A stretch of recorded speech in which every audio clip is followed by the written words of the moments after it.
As always, if you enjoy the story, please hit that like button. If you have a location idea for future stories, so if there's a specific town or city, drop the name in the comments below. Now, let's get started. Chapter 1. A Slippery Slope to Disaster.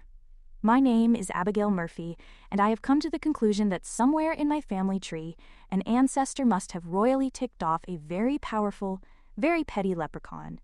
There is no other logical explanation for the cosmic prank that has been my life. The latest evidence of this ancestral curse was the deed to Murphy's Bar, tagline, "If it can go wrong, it will happen here," which was now clutched in my sweaty palm. My Uncle Frank, a man who believed retirement was a dirty word, but a 5-year global sabbatical was a divine calling, had left me his pride and joy. This unexpected inheritance came at the perfect time. I was fresh off a 2-year relationship with Paul Sanders, a man whose idea of a wild Friday night was alphabetizing his spice rack, and who once told me my laugh was a touch boisterous. Leaving him and the beige-colored life he'd planned for us was less of a heartbreak and more of a jailbreak. So here I was in Foulk, Arkansas. Population, small enough that everyone knows what you had for breakfast. I'd traded a man who thought candor was a character flaw for a bar that proudly advertised its own potential for calamity. It felt like coming home. My first official night as proprietress was going. Well, it was going. The place was packed, a sweltering mix of denim, plaid, and the scent of fried pickles. The jukebox was belting out a Johnny Cash song about a boy named Sue, and I was pretty sure the bass was vibrating my teeth loose. I was slinging beers, fumbling with the cash register, and trying to look like I knew the difference between a lager and an ale. In other words, I was faking it magnificently. "Another round for the boys, Abby girl," hollered a bear of a man named Hank from a corner booth. I gave him a thumbs up and a smile that I hoped looked confident and not like a grimace of pure panic. I grabbed 3 frosty mugs, expertly positioning them under the tap. The first 2 filled with a perfect golden stream. I was a natural, a beer-pouring prodigy. I moved to the 3rd tap, pulled the handle, and was met with a pathetic spurt of foam followed by a sound like a suffocating goose. Of course, the keg was blown. Because my name is Murphy, I plastered on my best no problem whatsoever face. "Be right with you, Hank. Just gotta tickle the tap." Ducking below the bar, I navigated the maze of tubes and barrels, my new sneakers squeaking on the worn linoleum. I found the spent keg, wrestled with the coupler, and finally got it disconnected. Now for the hard part. The full keg waiting in the corner felt like it weighed more than my last relationship, and was twice as dense. I wrapped my arms around it, bent my knees like the YouTube tutorial said, and gave a mighty heave. It didn't budge. I took a deep breath, narrowed my eyes, and tried again. This time, with a grunt that was far from ladylike, the metal beast lifted an inch off the floor. I shuffled backward, my arms screaming in protest, my back already composing its letter of resignation. I was so focused on not dropping the mini-anvil that I didn't see it. The puddle. A little slick spot from a spilled drink someone hadn't bothered to mention. My left foot hit the puddle, and the world dissolved into a frictionless cartoon. My sneakers, which had boasted superior grip technology, apparently hadn't read the fine print about cheap beer on old floors. One leg went north, the other went south, and for a split second I was suspended in mid-air, a 5'2" monument to poor life choices. The keg flew from my grasp, landing with a deafening clang that silenced the entire bar, even Johnny Cash. But I was still in motion. My trajectory was a thing of beauty, a perfect, ungraceful arc across the slick floor. I was a human shuffleboard puck, and my target was a table near the door where a man I hadn't noticed before was just raising a bottle to his lips. He was tall, even sitting down, with dark brown hair and the kind of shoulders that looked like they could carry the weight of the world, or at least a very heavy keg. He looked up, his brown eyes widening in alarm as a brunette missile headed directly for his lap. There was no time to react. For him, or for me. The impact was less a crash and more of a whoomph. I landed, full body, sprawled across his lap like a cheap throw blanket. My cheek was pressed against the solid warmth of his chest, which felt like running into a very comfortable oak tree. One of my arms was flung over his shoulder, the other was pinned awkwardly between us, and my legs were tangled somewhere under the table. The entire bar was dead silent, every single patron staring at the floor show. My face was on fire, humiliation, hot and sharp, washed over me. This was it. This was my grand debut as the new owner of Murphy's Bar. Not with a bang, but with a full-body slide into a stranger's personal space. I could feel the slow, steady beat of his heart under my ear.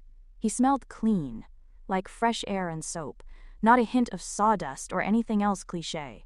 Just a solid, warm, living man who was now my unwilling piece of furniture. Taking a deep, shuddering breath, I peeled my face off his shirt. My mind, bless its sarcastic little heart, scrambled for something, anything, to say that wasn't, "Please open the floor and swallow me whole." I lifted my head, my hair a wild mess around my face, and looked up at him. His brown eyes were wide, a flicker of amusement dancing in their depths. A slow smile was starting to tug at the corner of his mouth. He was, I registered, with a fresh wave of horror, ridiculously handsome. Not pretty boy handsome, but ruggedly, authentically handsome, with a strong jaw and a day's worth of stubble. My mouth opened, and the first thing that came out was, "Well, hello there. I don't usually introduce myself this way, but the floor was booked." The corner of his mouth twitched into a full-blown grin. A low, rumbling chuckle started in his chest, the one my ear was still practically glued to. "Clint Rhodes," he said, his voice a warm baritone, "and I've got to say, Abigail Murphy, that's one heck of an entrance." He knew my name. Of course he knew my name. This was Foulk. He probably knew my blood type and my second-grade teacher's name too. "It's a specialty," I mumbled, trying to untangle my limbs without kneeing him somewhere vital. "Part of the Murphy's Bar dinner theater experience. For an extra $5, I'll do a backflip." He laughed again, and the sound was so genuinely warm it almost made me forget that 100 people were watching me try to climb off the local town hero. I finally managed to get my feet under me and scrambled off his lap, my cheeks burning with the heat of 1,000 suns. "Sorry about that," I said, smoothing down my shirt, which was now probably wrinkled for eternity. "Hazard of the job.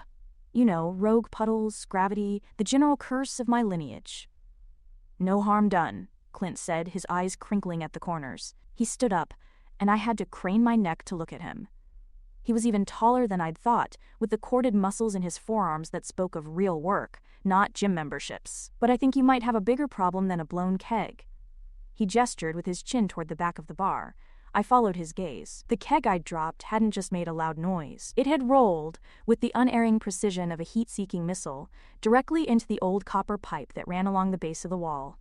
And from a newly formed dent in that pipe, a steady stream of water was now jetting out, creating a brand new, much larger puddle. I stared at the gushing pipe. I stared at the expanding lake on my floor. I stared back at the devastatingly handsome man who had been my crash test dummy. "Oh, you have got to be kidding me," I whispered. "Doesn't look like it," Clint said, his expression a mixture of sympathy and amusement. "Welcome to Foulk, Abby, and to your uncle's bar." He wasn't kidding about that tagline, was he? I just groaned and buried my face in my hands. Murphy's Law, it seemed, wasn't just a clever sign. It was a promise. And Clint Rhodes, with his easy smile and capable hands, was standing right in the splash zone. Chapter 2. When it rains, it pours. Indoors, for a long moment, nobody moved.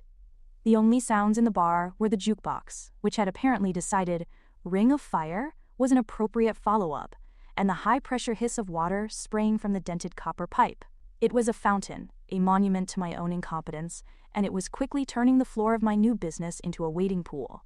My brain, which had briefly checked out for a spa day, rebooted with a single, clear thought. Paul would have fainted. He would have clutched his meticulously ironed khakis, made a small gasping sound, and then started drafting a 5-point plan for mitigation, which would have been utterly useless. The thought was so absurd it almost made me laugh. Almost. "Well," I said, to the bar at large, my voice a little shaky, "looks like the Tuesday night water feature is up and running.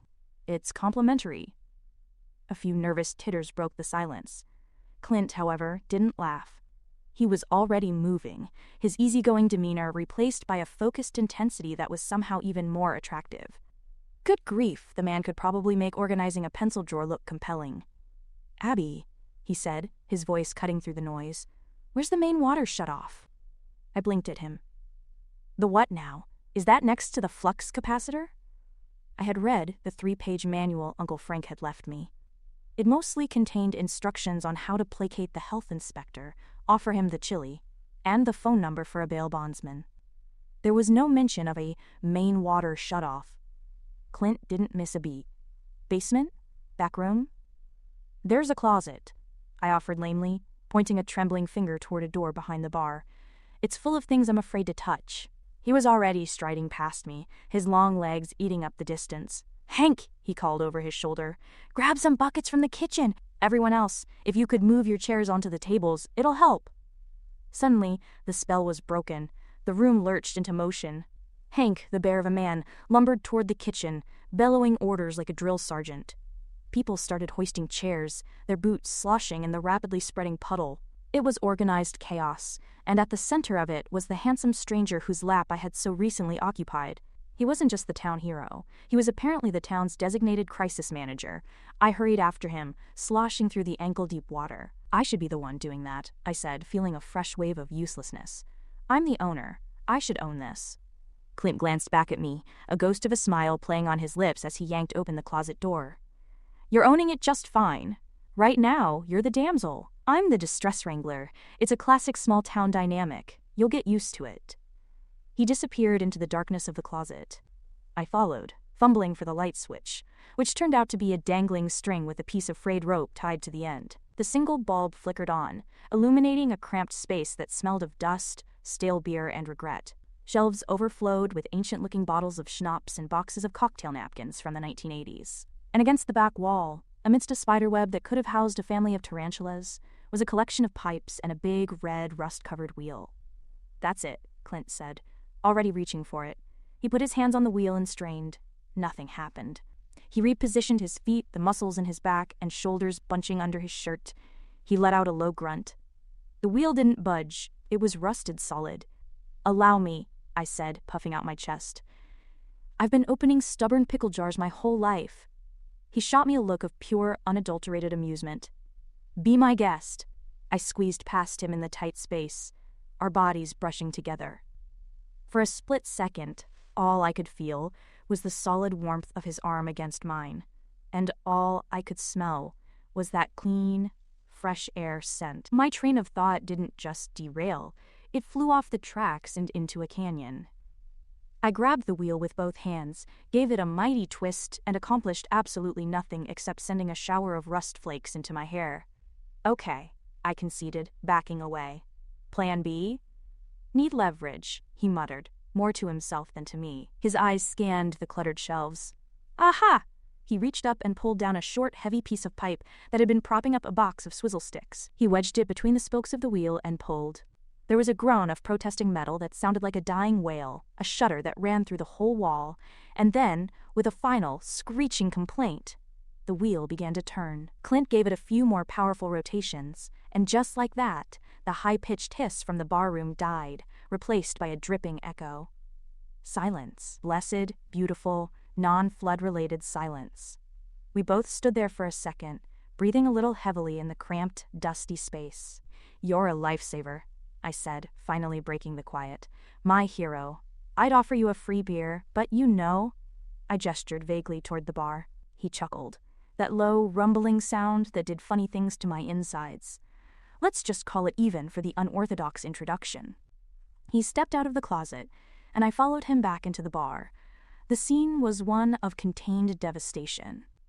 The water had stopped rising, but a good 2 inches of it covered the entire floor. Most of the patrons, having done their civic duty by putting the chairs on the tables, were now clustered near the door, looking like they were waiting for the second act to begin. Hank was directing a small bucket brigade, which was about as effective as trying to empty the ocean with a teaspoon. All right, folks, show's over, I called out, trying to inject a confidence I absolutely did not feel. Thanks for coming to the grand opening of Murphy's Pool and Pub. Drinks are on the house next time you're in, once we're, a house again. A few people clapped me on the back as they filed out, offering words of encouragement and promises to return. In a town this small, a disaster wasn't a reason to abandon a place. It was a reason to come back and see how the story ended. Soon, it was just me, Clint, and Hank, who was now leaning on a mop handle like an exhausted king surveying his sodden domain. Well, Abby girl, Hank sighed, your Uncle Frank never managed to flood the place. You beat his record on your first night. I'm an overachiever, I said, wringing out the hem of my jeans. I'll go grab the wet vac from the school, Clint said, already heading for the door. It'll make short work of this. Don't go anywhere. As if I could. I was probably legally tethered to the property by a combination of debt and humiliation. I gave him a weak salute as he left, then turned to face the monumental task of cleaning up. Just as Hank and I started a new, pointless round of mopping, the front door swung open again. The bell above it gave a cheerful little jingle that was completely at odds with the swamp I was presiding over. I looked up, ready to tell another well-wisher that we were closed for catastrophic plumbing failures, but the words died in my throat. Framed in the doorway was a woman who did not belong in Foulk, Arkansas. She definitely did not belong in the soggy mess that was my bar. She was tall and blonde, with hair so perfectly straight and shiny it looked like it had been spun from gold silk. She wore white jeans, white, without a single smudge on them, and a pale pink cashmere sweater that probably cost more than my car. Her makeup was flawless, her nails were perfect, and she looked at the watery floor with the same expression of distaste one might reserve for finding a slug in their salad. She ignored me completely. Her blue eyes, cold and sharp, scanned the room and landed on the empty space where Clint had been standing. "Clint?" she called out, her voice high and melodic. "Darling, I heard there was some excitement." Hank grunted beside me. "Trouble's back," he muttered under his breath. The woman's gaze finally drifted over to me. She took in my damp, frizzy hair, my rust-flecked t-shirt, and my waterlogged sneakers. A tiny, condescending smile touched her lips. "You must be the new charity case. Frank's niece." I felt my spine stiffen. "The name's Abigail. And you are?" "Veronica Blackwell," she said, as if the name itself should have me genuflecting. "And you've made quite a mess of the place already. Clint is always cleaning up after strays." Before I could formulate a reply that was both witty and wouldn't get me arrested, the door opened again and Clint walked back in, carrying a large, industrial-looking wet vacuum. He stopped short when he saw her. The easygoing warmth vanished from his face, replaced by a guarded, weary expression. "Veronica?" he said. His tone was flat. "What are you doing here?" "I came to see you, of course," she purred, gliding toward him, somehow managing to not get a single drop of dirty water on her pristine boots. She placed a perfectly manicured hand on his arm. I was worried when I heard there was an emergency at this establishment. She waved a dismissive hand at the bar. Clint gently removed her hand from his arm. "I'm fine. Abby's had a rough first night, that's all. I'm just helping her clean up." Veronica's eyes flickered back to me, and this time there was a definite flash of venom in them. "Abby? Right. Well, you've helped enough, darling. Let the proprietress handle her own little flood. I'll take you to get a real drink, somewhere dry." I watched the exchange like a tennis match. This was, without a doubt, the ex-fiancé. The one who had traded this steadfast, capable man for a real estate broker. Her reappearance had the subtlety of a flashbang grenade. "I'm not leaving," Clint said, his gaze shifting from Veronica back to me. There was an apology in his eyes and something else too, a reassurance. I told Abby I'd help. A muscle in Veronica's jaw twitched. "Don't be ridiculous, Clint. You're the football coach, not the town handyman." She turned her full, frosty attention on me. "I'm sure you can manage. Unless you're completely incompetent?" The gauntlet had been thrown. Every self-preservation instinct I had screamed at me to just let Clint go, to avoid the drama that was rolling off this woman in waves. But the part of me that was hard-headed, reckless, and deeply annoyed by women who wore cashmere to a dive bar took over. I leaned on my mop, gave her my brightest, most disarming smile, and said, "Oh, I'm spectacularly incompetent. It's my primary character trait. That's why I need a big, strong man like Clint to help me." I fluttered my eyelashes for good measure. "We were just having the most wonderful time in the janitor's closet. Weren't we, Clint?" Veronica's face went from pale to ghostly white. Hank choked back a laugh with a loud cough. Clint's jaw dropped, and for a second he looked utterly flabbergasted, before the corner of his mouth twitched, and his brown eyes lit up with a dangerous, delighted spark. "Abby," he said, his voice laced with suppressed laughter, "is a fast learner." He looked back at Veronica, his expression now firm. "I'm staying. I'll see you around, Veronica." It was a clear dismissal. Veronica looked from Clint's amused face to my smug one, and her perfectly painted lips thinned into a hard line. Without another word, she turned on her heel and stalked out, the jingle of the bell sounding like a final, angry punctuation mark. The three of us stood in the silence, the only sound the distant hum of the wet vac. Hank was the first to break. He let out a booming laugh that echoed off the wet walls. "Oh, I like you, Abby girl, you got grit."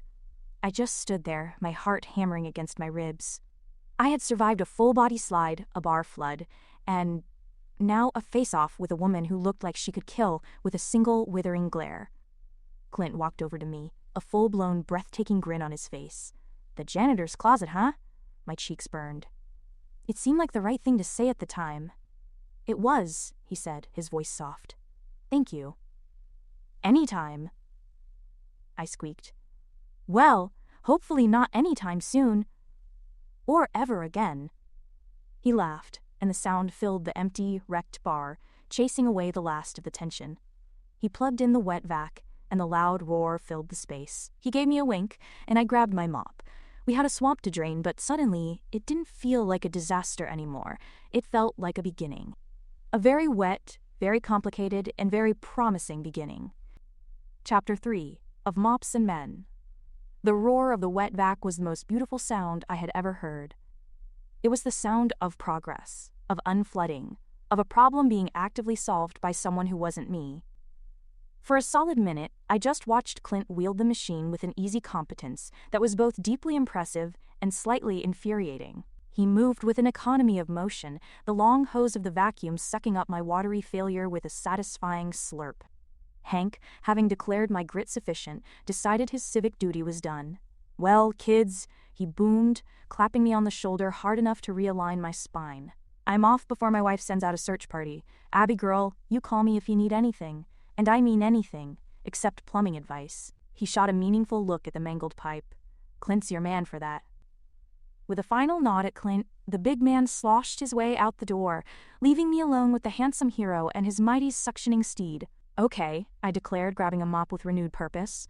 "Time for the B team to get in the game. What's my mission, coach?" Clint switched off the machine, plunging the bar into a dripping, echoing quiet. He leaned against the bar, wiping a sheen of sweat from his forehead with the back of his hand. The simple movement made the muscles in his forearms stand out, and I had to forcibly remind my brain to focus on the task at hand, which did not involve cataloging the man's biceps. "Mission is damage control," he said, his eyes crinkling in that way that made my stomach perform a tiny, unscheduled gymnastics routine. "You and the mop can handle the high ground, the booths, the baseboards. I'll stick to the main swamp." "Aye, aye, Captain," I said with a salute. I attacked a puddle near the jukebox with gusto. For about 30 seconds, I was a mopping machine. I was a janitorial goddess. I swished, I swung, I sloshed water from one spot to another with unparalleled skill. Then, on a particularly enthusiastic backswing, the mop head, heavy with about 5 pounds of dirty beer water, flew off the handle. It sailed through the air in a perfect, dripping arc, a miniature comet of filth, and landed with a wet, resounding splat directly on the back of Clint's clean, dry shirt. He froze. I froze. Slowly, so slowly, he turned around. A large, dark, vaguely mop-shaped stain was spreading across his shoulders. He looked at the stain. Then he looked at the mop handle still clutched in my hand. Then he looked at me. His expression was one of profound, utter disbelief. My mouth opened, but no sound came out. My life wasn't a cosmic prank. It was a full-blown slapstick routine, and I was the chump taking the pie to the face. Or, in this case, flinging the sodden mop head at the town hero. Finally, I managed to speak. "I have a gift," I whispered.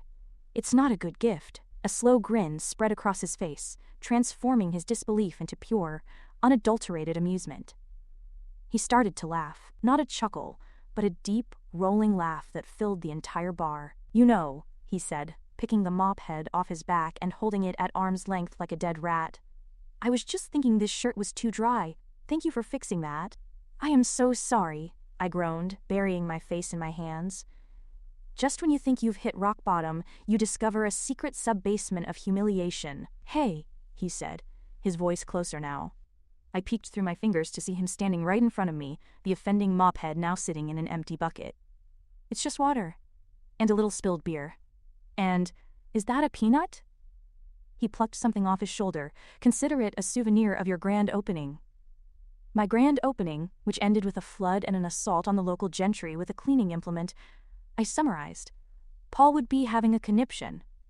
The name slipped out before I could stop it. Clint's smile softened into something more curious. Paul? My ex, I said, waving a dismissive hand as I reattached the mop head, this time making sure it was screwed on tight enough to withstand a hurricane. His world was beige. A rogue mop head would have sent him into a color-coded spreadsheet of despair. He once tried to organize my junk drawer. We broke up the next day. Clint laughed again. Sounds like you made a lucky escape? It was a jailbreak, I confirmed, returning to my mopping with less vigor and more caution. So, Veronica, it was only fair. He knew about my beige-loving ex. I should at least acknowledge the cashmere-clad she-dragon. His easy posture tightened almost imperceptibly. Yeah. Veronica, she seems polished, I offered, which was the most diplomatic way I could think of to say, a terrifyingly perfect nightmare of a woman. That's one word for it, he said, firing up the wet vac again. The conversation was over, but the single flat note in his voice told me more than a whole speech would have. Veronica wasn't just an ex. She was a wound, and judging by her dramatic reappearance, she was one who enjoyed picking at the scab. We worked in a surprisingly comfortable rhythm for the next hour. The roar of the vacuum was punctuated by my occasional, and usually disastrous, attempts to help. I managed to knock over a pyramid of clean glasses that had miraculously survived the initial chaos, sending them shattering to the floor. I nearly electrocuted myself trying to plug a fan into a damp socket. Clint saved me each time, with a steady hand and a look that was equal parts concern and sheer wonder at my capacity for accidental destruction. By the time the floor was merely damp instead of submerged, we were both exhausted. The broken pipe was silent, the last of the water sucked away, and the broken glass swept into a neat pile of shame. Clint unplugged the vacuum and leaned against it with a weary sigh. Well, it's not a lake anymore, more of a damp meadow. You are a miracle worker, I said, flopping onto a bar stool. My muscles ached in places I didn't know I had. Seriously. I owe you. Big time. I'd offer you my firstborn, but I have a feeling they'd inherit the curse and probably burn your house down. I'll settle for a beer, he said, a tired smile playing on his lips. As long as you let me open it. I managed to find 2 bottles of beer from a cooler that hadn't been compromised, and I slid one across the bar to him. He twisted the cap off with his bare hands because of course he did. We drank in silence for a moment, the clinking of our bottles the only sound. So, he said, breaking the quiet, besides your aversion to beige and your talent for indoor water features, what brings Abigail Murphy to Foulk? My Uncle Frank's midlife crisis, I explained. He decided to go find himself on a 5-year trek through Southeast Asia. He left me the bar. I figured a business that advertises disaster was the only place I'd ever truly fit in. He wasn't kidding about the tagline. Clint mused, looking around the damp, slightly broken room. Nope, it's not a warning, it's a mission statement, I said. I took a long swallow of beer. What about you? What keeps the town football hero in Foulk? He shrugged, looking down into his bottle. It's home. I teach English at the high school. I coach the team. It's a good life. He didn't say anything else, but I heard the unspoken part. It was a good life, until it wasn't. The silence stretched, but it wasn't awkward. It was the kind of quiet that settles between 2 people who have just survived a minor catastrophe together. Come on, he said suddenly, setting his empty bottle down. It's late. I'll walk you home. Oh, you don't have to, it's just upstairs. I gestured to a door behind the bar that led to a small apartment. I know, he said. But after watching you work tonight, I'm not sure I trust you with a flight of stairs. I couldn't even argue with that. He locked the front door behind us, and I led him through the dark bar to the private entrance. The air in the stairwell was cool and smelled of old wood and the faint, lingering scent of fried pickles. The only light came from a dim, bare bulb overhead, casting long shadows. We walked up the creaking steps, our shoulders occasionally brushing in the narrow space. My heart was doing that thing again, the frantic tap dancing against my ribs. We reached the landing, a tiny square of space in front of my apartment door. Well, I said, turning to face him. This is me. He was standing 1 step below me, which put us almost at eye level. I could see the flecks of gold in his brown eyes, the faint lines of exhaustion around them. He still smelled like fresh air and soap, now with a faint undertone of dirty mop water, which I decided was entirely my fault. Abby? He started, his voice low and serious. Clint, I answered, my own voice barely a whisper. The space between us crackled. It was that moment, the one from the movies, where the world fades away and the music swells. He leaned in, his gaze dropping to my lips. This was it. The kiss. The, thank you for saving my bar and not laughing too hard when I almost killed you, a kiss. I leaned in, too, my eyes fluttering shut, and then, in a final spectacular display of my namesake's law, my foot, which was still clad in a damp, grip-deficient sneaker, slipped on the top step. My grand romantic movie moment turned into a physics experiment. My arms pinwheeled. A small, horrified squeak escaped my lips. I didn't fall away from him. Oh no, that would have been too simple. I fell toward him, my momentum carrying me forward like a sack of anvils. The impact was a solid oomph. He was steady as a rock, thank goodness, but my forward lunge sent us both stumbling backward. He caught the railing with one hand, his other arm wrapping around my waist to keep me from tumbling head over heels down the stairs. My hands landed flat against his chest, my face smushed into his shoulder. It was the second time in about 4 hours I had used the man as a human airbag. "I am so sorry," I mumbled into his shirt. "I think the stairs are defective." He was perfectly still for a second, and then I felt it again, that low, rumbling chuckle starting in his chest. "Abby Murphy," he said, his voice thick with laughter right next to my ear. "Are you trying to kill me, or are you just always this graceful?" "It's a 50-50 split," I said, peeling myself off him for the second time that night, my face burning with a heat that could power a small city. He didn't let go of my waist right away. His hand was warm and solid against my back, a comforting anchor in my sea of clumsiness. His eyes were shining with an emotion I couldn't quite name. Amusement, affection, and something deeper, something that made the air feel thin.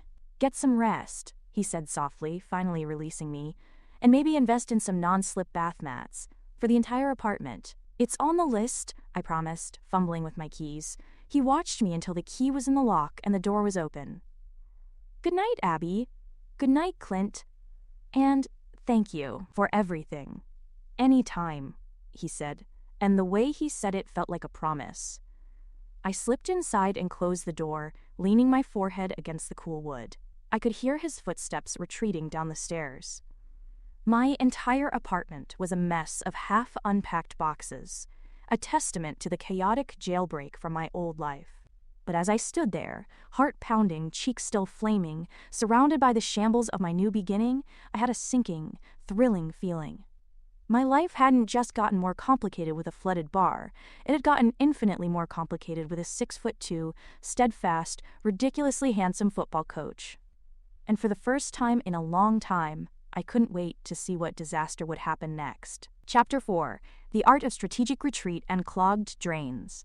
I woke up to the smell of despair. It was a complex bouquet, with top notes of mildew, a heart of stale beer, and a lingering bass note of my own personal humiliation. Sunlight streamed through the grimy window of my new apartment, illuminating dust motes dancing in the air and the leaning tower of boxes I had yet to unpack. My body ached in a way that suggested I'd been in a tumble dryer with a sack of hammers.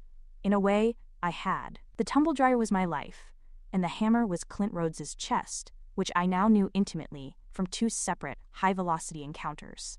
I rolled over with a groan, my face pressing into a pillow that smelled faintly of pizza from the drive into town. The previous night replayed in my head like a home movie shot during an earthquake. The slide, the lap, the flood, the mop, the stairs. Good grief, the stairs. I had leaned in for a swoon-worthy, movie-magic kiss and instead executed a perfect nosedive, ending up plastered against him like a human suction cup. Paul would have cataloged my clumsiness on a chart. Clint had just laughed. The memory sent a hot flush crawling up my neck all over again. There was no avoiding it. I had to go downstairs and face the music, or in this case, the sodden floorboards. I pulled on a pair of jeans that had miraculously escaped the water damage and a t-shirt that read, "I'm not clumsy, the floor just hates me." It felt appropriate. The bar was even sadder in the daylight. The damp air was thick and heavy. The floor was no longer a lake, thanks to Clint and his magical wet vac, but it had the dull, warped look of wood that had seen things it could never unsee. A single, forlorn peanut, the one Clint had plucked from his shirt, lay near the bar like a tiny monument to my failure. I was staring at the mangled copper pipe, which was now sporting a temporary and very leaky bandage made of duct tape and a dish towel, when a knock sounded at the front door. My heart leaped into my throat. Please, don't be Clint. I wasn't emotionally prepared for another round of devastating handsomeness and my own subsequent buffoonery. I needed at least 2 cups of coffee before I could risk accidental physical contact with another human being. I peeked through the glass. It was Clint. Of course it was. He was holding 2 large paper cups from the diner down the street, and he gave me a small, questioning smile. The Murphy's Law of it all was that he looked even better in the morning light, dressed in a simple gray t-shirt and jeans, his hair slightly damp and looking effortlessly perfect. It was just unfair. I took a deep breath, pasted on a smile, and unlocked the door. "To what do I owe the honor?" I asked, trying for breezy, and probably landing somewhere near. Panicked chipmunk. "Come to survey the wreckage? Maybe take a souvenir?" He stepped inside, the scent of coffee, and that clean, fresh air thing he did filling the musty bar. He handed me a cup. "Brought a peace offering. Figured you might need it." His eyes did a quick, professional sweep of the room. "And I came to give you this." He handed me a small piece of paper with a name and number scrawled on it. "Jedediah Jones. He's the best plumber this side of the Mississippi. Also the only plumber. But he is good. Just eccentric." "Eccentric how?" I asked, taking a grateful sip of the coffee.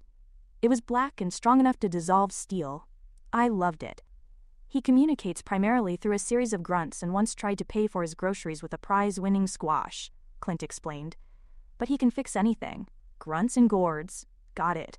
Sounds like my kind of guy," I muttered. Just as I was about to thank him, my brain decided it was time to address the elephant on the stairs. "About last night."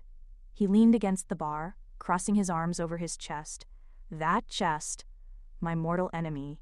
"You mean the part where you tried to use my face to break your fall?" he asked, a teasing light dancing in his eyes. My face was on fire. "It was a faulty step, a structural deficiency. I'm thinking of suing my uncle for creating a hazardous workplace." "Right. The step," he said, his grin widening, "had nothing to do with the fact you were wearing damp sneakers with the friction coefficient of a greased eel." "Details, details," I said, waving my hand dismissively. "The point is, I'm sorry, for the second impact." "Don't be," he said, and his voice softened, losing its teasing edge. "Frankly, I'm just impressed. You took a situation that would have made most people curl up in a ball and cry, and you faced it with a bad mop and worse jokes. You've got guts, Abby Murphy." My heart did a little flip-flop. It was the nicest thing anyone had said to me all week, and it wasn't even sarcastic. I was so used to Paul's backhanded compliments. "That dress is very bold. Abigail?" That genuine praise felt like a foreign language. "Well," I said, taking another large gulp of coffee to steady myself.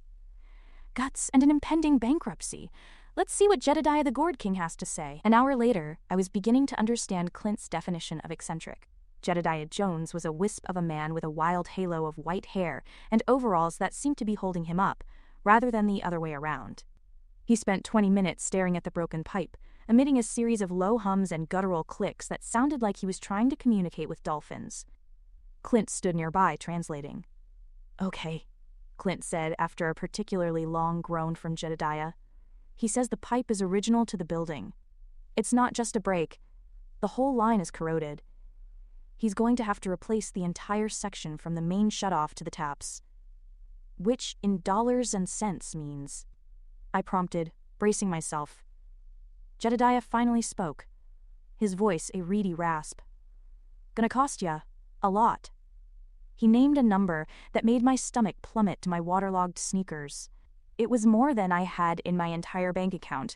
It was more than Paul's entire spice rack was worth, alphabetized and insured. "And," Jedediah added, picking at something on his overalls, "parts'll take a week to get in. At least.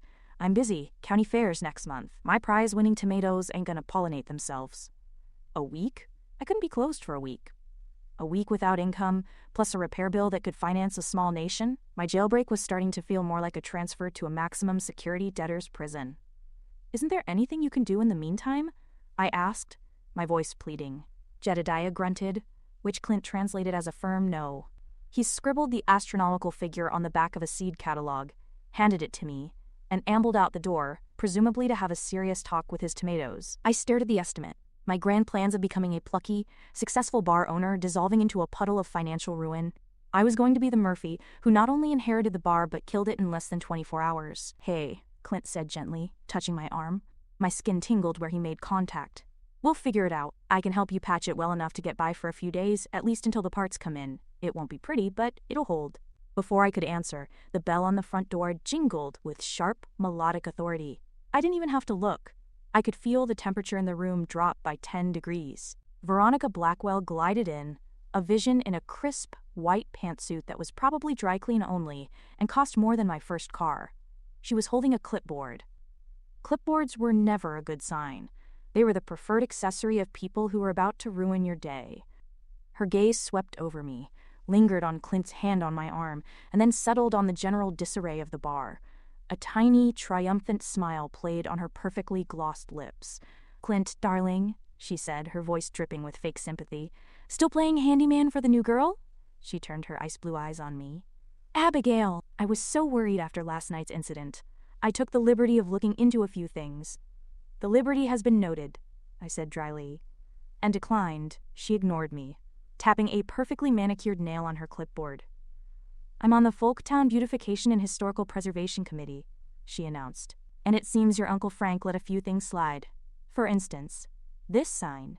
She gestured toward the beloved hand-painted Murphy's bar sign hanging crookedly over the door. "It's not up to the new code for the historic downtown district. It will have to be replaced."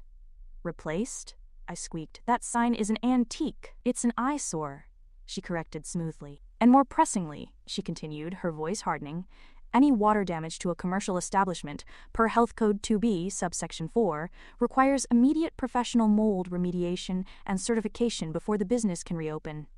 You'll need to have an inspector sign off." She handed me a pamphlet with a list of approved remediation companies. I had a feeling her real estate ex-boyfriend probably owned one of them. This was a targeted strike. She wasn't just being a jealous ex. She was using her position and knowledge of the town's bureaucracy to try and shut me down. Every hurdle she threw up cost money I didn't have and time I couldn't afford. "Veronica, that's enough," Clint said, his voice low and dangerous. He stepped forward, putting himself slightly between me and her. The casual, easygoing coach was gone, replaced by someone fiercely protective. "You know damn well Jedediah is the only one who can fix this pipe, and the sign code isn't enforced unless someone files a complaint." "And someone has," Veronica said, her smile turning venomous. "I did, this morning. It's for the good of the town, you understand. We can't have derelict establishments dragging down property values." She looked me up and down. "Or their owners." The sheer, calculated cruelty of it stole my breath. She wasn't just trying to get Clint back. She was trying to destroy me in the process. My hard-headed, reckless side, the one that had told Paul to go alphabetize himself, roared to life. I stepped out from behind Clint, planting my feet on my damp, warped floor. "You know, Veronica," I said, my voice deceptively sweet, "I appreciate you taking the time out of your busy schedule of being needlessly hostile to come down here and grace me with your presence. But this is my bar, my mess, my sign." I leaned forward. "And I will handle it. Now, if you'll excuse us, Clint and I were just about to get back to our work in the janitor's closet. We find the acoustics in there are just fabulous." Veronica's face went rigid. For a second, I thought she might actually lunge at me over the clipboard. But Clint cut her off. "She's right, Veronica," he said, his tone leaving no room for argument. "It's her bar, and I'm helping her. So you can take your clipboard and your complaint and go." It was a total dismissal, cold and final. Veronica stared at him, her mask of cool superiority cracking to reveal a flash of raw fury and hurt. She shot one last, hate-filled glare at me, turned on her heel and stalked out, the jingle of the bell sounding like a declaration of war.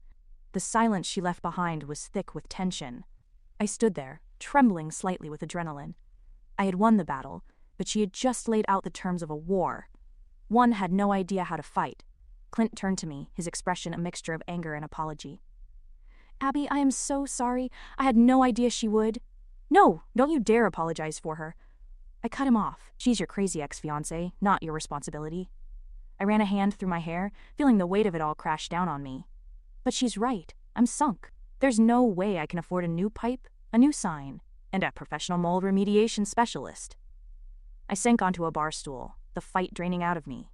My grand jailbreak has lasted less than 48 hours. "No," he said, his voice firm. He walked over and stood in front of me, taking the crumpled estimate from my hand. "You're not sunk." He looked around the wrecked bar, not with pity, but with a look of determination. "This is Foulk. We don't let people sink." He met my eyes, and the warmth and certainty in his gaze was like a lifeline. You've got a blown keg, a busted pipe, and a she-dragon on your case. What you need is a plan. And a football coach. Lucky for you, you've got both. I looked up at him, at his strong jaw and the resolute set of his shoulders, and for the first time since I'd set foot in this town, I felt a flicker of something that wasn't panic or humiliation. It was hope. A tiny, reckless, probably doomed flicker of hope. And it felt a hell of a lot like the beginning of another beautiful disaster. Chapter 5, The Playbook for Calamity. A football coach with a plan is a terrifying thing. I learned this while staring at a cocktail napkin Clint had commandeered from behind the bar. He wasn't just making a to-do list, he was diagramming plays. My impending financial ruin was laid out like an offensive strategy against a rival team. The busted pipe was a formidable defensive lineman, labeled, quote, Big JED. Veronica was a blitzing linebacker named She-Dragon. My empty bank account was represented by a sad little frowny face in the end zone. Okay, he said, tapping the napkin with a pen, his expression as serious as if he were strategizing the state championship. First down, the pipe. We can't afford Jedediah's Grand Tour of Copper, but we can bypass the problem. We'll run a new flexible line, a sort of end-around play. It'll get your taps working. It'll look like a Frankenstein experiment, but it'll pass a health inspection. My entire life feels like a Frankenstein experiment, I mumbled into my now empty coffee cup. This will fit right in. Second down, the sign, he continued, undeterred. He drew a series of squiggly lines that looked suspiciously like a crowd of people. Veronica filed a complaint, but the beautification committee is just that, a committee. They meet once a month. They argue about petunias. We'll rally the troops, a petition. Hank can get half the town to sign it before lunch. Public opinion is our best offensive line. And third down, he said, his gaze turning to the damp, warped floor. The mold remediation. This is our trick play. He leaned in, his voice dropping conspiratorially. The code says it needs to be certified. It doesn't say by whom. The high school has a new chemistry teacher, Mrs. Gable. She's 70, terrified of technology, but her mold spore certification is surprisingly up to date. We'll rent an industrial dehumidifier, buy a gallon of bleach, and I'll bet you a lifetime supply of fried pickles. She'll sign off on it for a donation to the science club. I stared at the napkin, then up at his face. He was completely serious. His brown eyes were bright with the thrill of the challenge.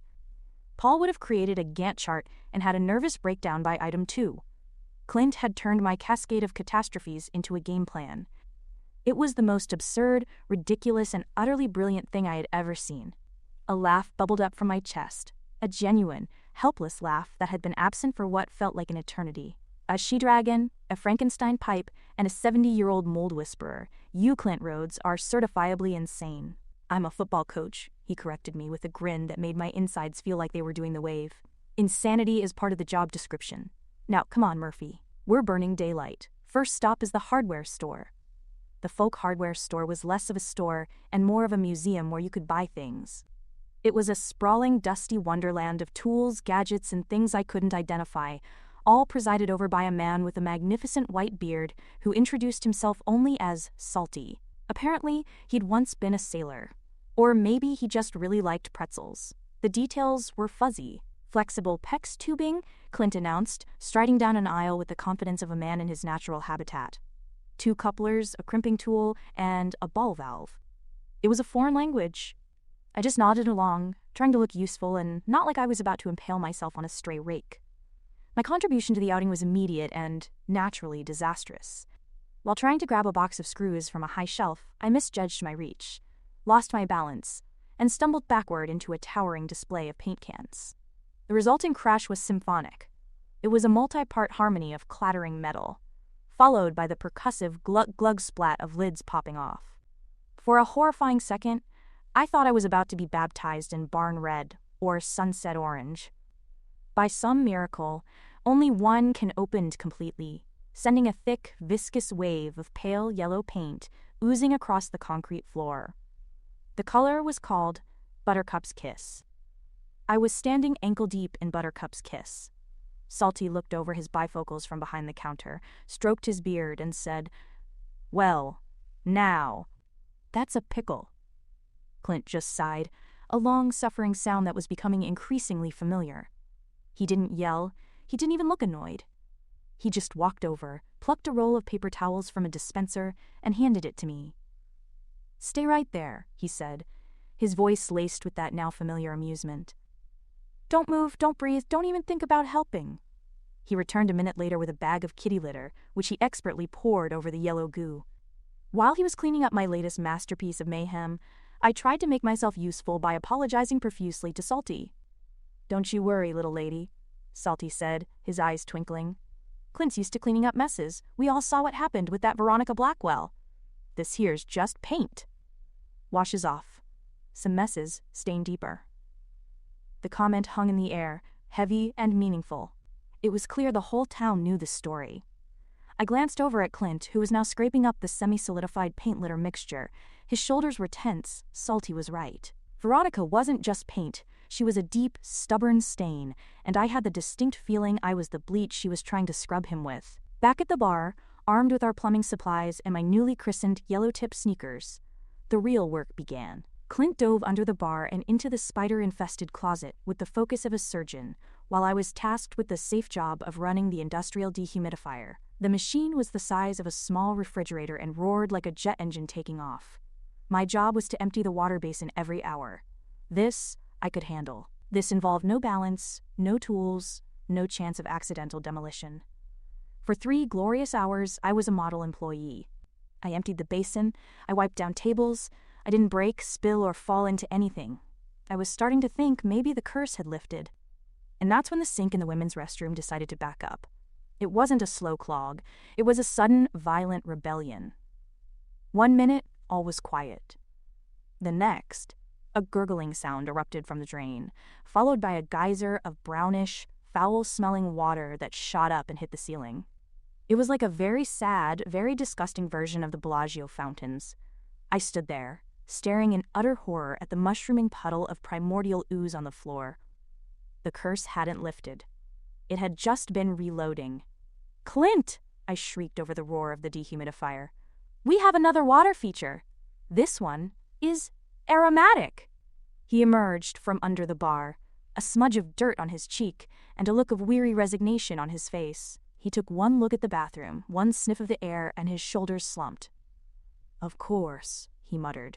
"The main drain must be clogged. All the water we vacuumed up probably pushed a century's worth of gunk into a solid mass." He disappeared into the closet and came back with a monstrous-looking plumber's snake, a long, metal coil of pure menace. "Okay," he said, handing it to me. "You turn the dehumidifier off so we can hear." "I'm going in." He waded into the bathroom muck without a second's hesitation. I flipped the switch, and the roar of the machine died, replaced by the grim sound of dripping sewer water. "Feed me the snake!" Clint yelled from the bathroom. "That's what she said!" I yelled back, because my brain has the comedic timing of a 12-year-old boy.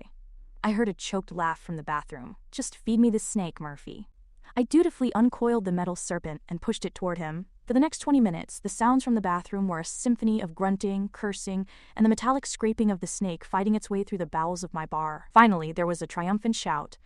"Got it, I think!" He was followed a moment later by a deep, sucking whoosh as the clog gave way and the disgusting water drained away, leaving behind a silty, smelly residue. Clint emerged, looking like a swamp monster. He was splattered with things I did not want to identify, but he was grinning. "Problem solved. You are my hero," I said, my voice thick with awe and a little bit of nausea. "My very grimy, possibly carrying several new strains of bacteria hero." "It's all part of the service," he said, wiping his hands on an already filthy rag. He looked at me, his grin softening. "You're still here. You haven't run screaming for the hills yet?" "The thought has crossed my mind," I admitted. "But my car is probably out of gas, and the bus station is likely flooded or haunted. I'm trapped by the forces of my own bad luck."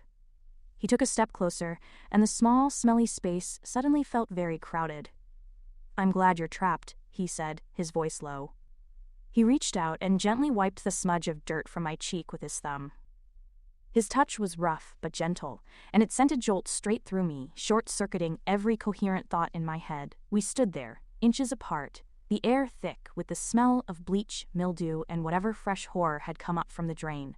His eyes searched mine, and I saw that same look from the stairwell, that potent cocktail of affection and amusement and something deeper, something that made me want to lean in and see if he tasted like fresh air and victory.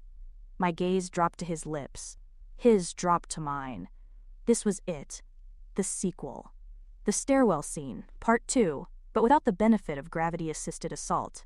I could feel the heat between us, a tangible thing that had nothing to do with the dehumidifier. He started to lean in. I started to lean in. And every single light in the bar went out. We were plunged into absolute, pitch-black darkness. The only sound was the final, dying hum of the dehumidifier and the drip, drip, drip from the newly unclogged sink. For a long moment, neither of us moved. I could hear him breathing in the dark. "You have got to be kidding me," I whispered into the void. His voice came from right beside my ear, a low, rumbling chuckle. "Murphy," he said, "I think your curse is contagious." Chapter 6. The Grand Recalamity. 1 week, 72,000 gallons of industrial dehumidifier water, and one very generous donation to the Foulk High School Science Club later, Murphy's bar was officially back in business. The grand reopening, as Hank had dubbed it, was less of a phoenix rising from the ashes and more of a damp sparrow shakily climbing out of a puddle. But it was open. The air no longer smelled of primordial ooze, but of fresh bleach and the lemon-scented polish I'd used on every available surface. The floorboards were still a bit warped, giving the walk to the restroom the gentle, rolling quality of a sea voyage, but they were dry. And behind the bar, a glorious, jury-rigged contraption of flexible tubing, duct tape, and what looked suspiciously like a part from a lawn sprinkler was successfully delivering beer to the taps. Clint's Frankenstein pipe was a modern marvel of redneck engineering. He was standing beside me, a clean bar towel slung over his shoulder, looking more at home than I did. The past week had been a blur of shared labor and near misses. We'd worked side by side from morning until night, a well-oiled machine of his competence and my capacity for creating new, exciting problems for him to solve. The almost kisses, plural, now. Because a near electrocution incident with a faulty jukebox plug had led to another moment of intense, breathless proximity, hung between us, an unspoken electric current. We hadn't talked about them. We hadn't needed to. They were just there, simmering under the surface of every shared glance and casual touch. "You're staring at the pipe again," Clint said, his voice a low rumble next to my ear. "It's not going to explode, probably." "That probably is doing a lot of heavy lifting in that sentence." I shot back, sliding a beer down the bar to Salty from the hardware store. "I have a relationship with that pipe now. It's complicated. We've been through a lot together." "Looks like it's holding up better than you are," he teased, his eyes crinkling. "You've been vibrating with anxiety for the last hour." "Relax, Murphy. Nothing's on fire. Yet." He was right. My nerves were shot. Every creak of the floorboards, every flush of the toilet, sent a jolt of pure dread through my system. I was waiting for the other shoe to drop. In my life, the other shoe was usually a steel-toed boot attached to a wrecking ball. The bar was packed. It seemed the entire population of Foulk had turned out, not just for the free-fried pickles, but for the spectacle. They wanted to see the new girl, the one who had managed to flood the institution on her first night and face down Veronica Blackwell on her second. Hank had succeeded with the petition. A giant scroll of paper covered in signatures hung proudly next to the bar, a testament to the town's collective desire to annoy Veronica. The historic downtown district sign code was, for the moment, toothless. "Abby girl," Hank bellowed from his usual booth, "this beer tastes like victory, and a little bit like plastic tubing, but mostly victory." I gave him a thumbs up.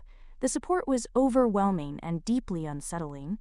I wasn't used to it. In my old life, a disaster meant a stern lecture from Paul about preparedness, and a color-coded binder detailing my failures.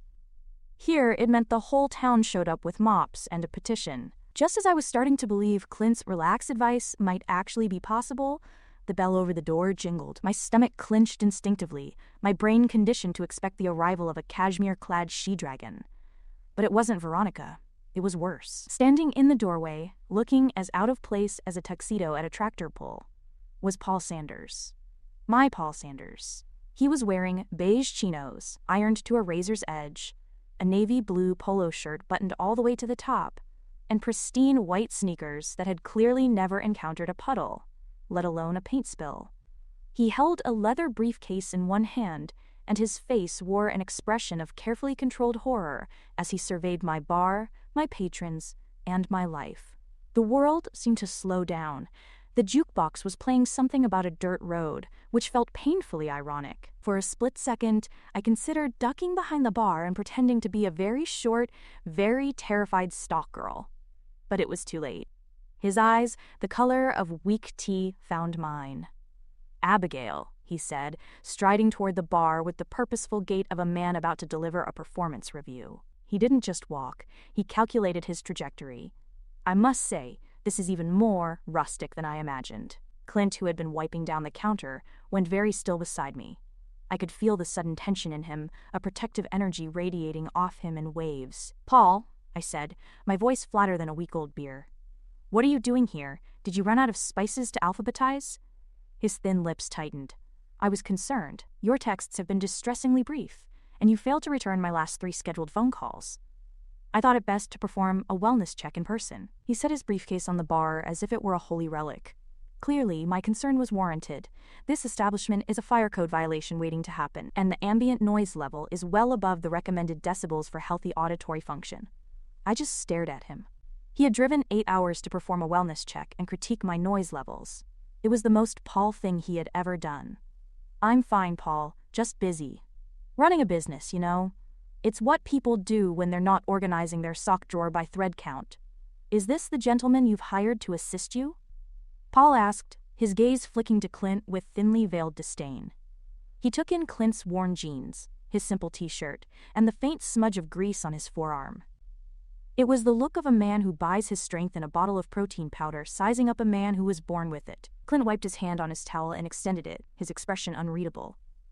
"Clint Rhodes, I'm a friend." Paul looked at Clint's hand like it was a piece of contaminated meat before giving it a brief, limp shake. "Paul Sanders. I was Abigail's partner for 2 years."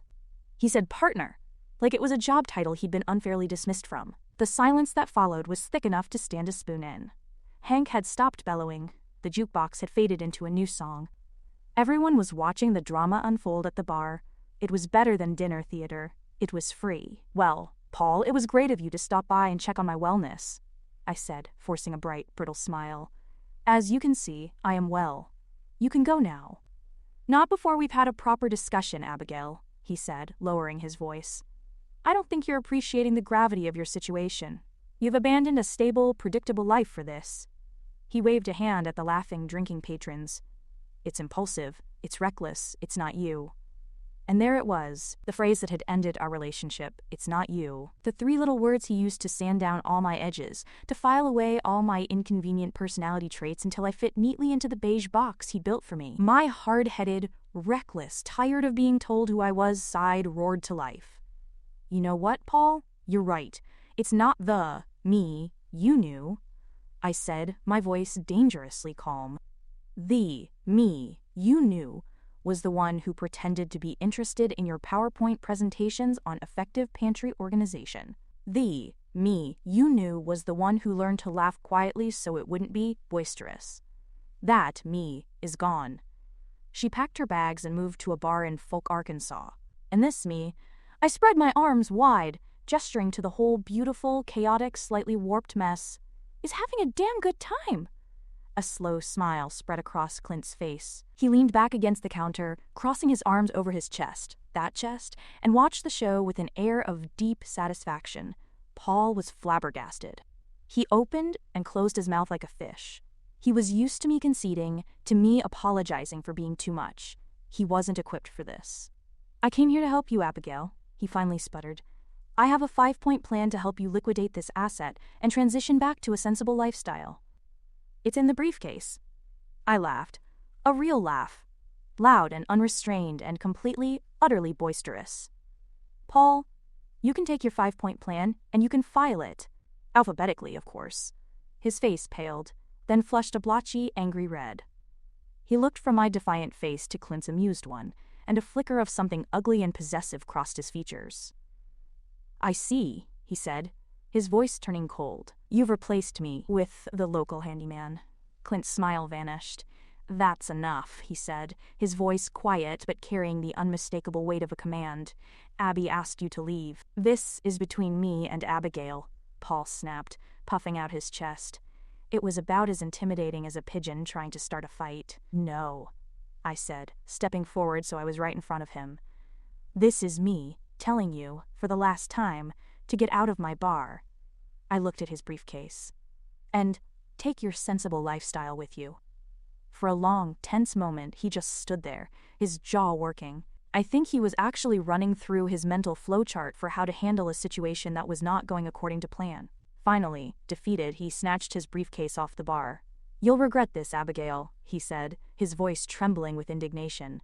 "You're making a catastrophic mistake." "Yeah, well," I said, leaning onto the bar. "Catastrophic mistakes are kind of my brand now." He gave me one last, wounded look, spun on his heel and marched out the door, the jingle of the bell sounding like a sad little trumpet of retreat. The entire bar was silent for a count of 3, and then, led by Hank, it erupted in applause. People were whistling and cheering. Salty raised his glass to me. I felt my cheeks burn, but this time it wasn't with humiliation. It was with a strange, fierce pride. Clint moved to stand beside me, his shoulder brushing mine. "For the record," he said, his voice low and for my ears only, "I love your laugh." My heart didn't just flutter, it did a full-on, gold medal-winning floor routine. I looked up at him, at the genuine warmth in his brown eyes, and I knew with a terrifying, thrilling certainty that Paul was right about one thing. I had made a catastrophic mistake. It was moving to Foulk. It was inheriting this disaster-prone bar. It was falling, quite literally, for the steadfast, easygoing football coach who thought my laugh was a feature, not a bug. And it was the best mistake I had ever made in my life. Chapter 7. Close quarters and cold showers. 2 weeks, 14 days, 336 hours. That's how long I'd managed to run Murphy's bar without a flood, a fire, or a full-scale biblical plague. By my standards, this was a record-breaking streak of competence. The Frankenstein pipe was holding, my warped floorboards had become a charming local conversation piece, and my bank account, while still whimpering in a corner, was no longer actively trying to commit harikari. The biggest change, however, was the new 6'2", ridiculously handsome fixture I'd acquired. Clint Rhodes had seamlessly integrated himself into the fabric of my establishment. With school out for the summer and his football coaching duties confined to a few early morning workouts, he had a lot of free time. Time he had apparently decided to spend as my unpaid, unofficial, and unbelievably distracting handyman/bodyguard/consultant on all things Foulk. He'd claimed his presence was necessary for long-term structural monitoring. This apparently involved sitting at the end of the bar for hours, nursing a single beer, and watching me with an intensity that made it difficult to pour a drink without spilling it down my front. He'd fix a wobbly table here, replace a burnt-out bulb there, all with a lazy grace that was mesmerizing. We had an easy rhythm, a comfortable banter that danced around the edges of the electric current that hummed between us. We were friends. Just friends. We were both actively ignoring the fact that the air between us crackled with enough unresolved tension to power a small city. It was a mutual, unspoken pact of denial, and it was about to be tested by the single greatest threat to civilization known to man, an Arkansas heatwave. The humidity rolled into town like an invading army, thick and suffocating. The air in the bar turned into a hot, wet blanket smelling of fried pickles and regret.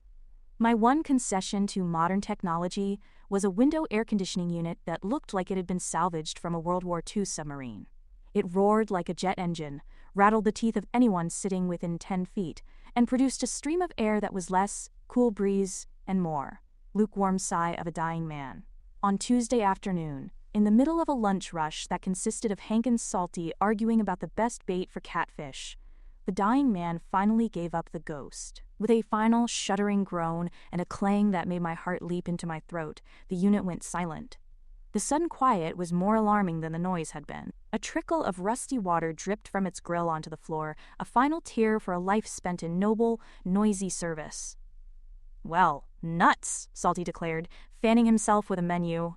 "She's gone to the great appliance graveyard in the sky."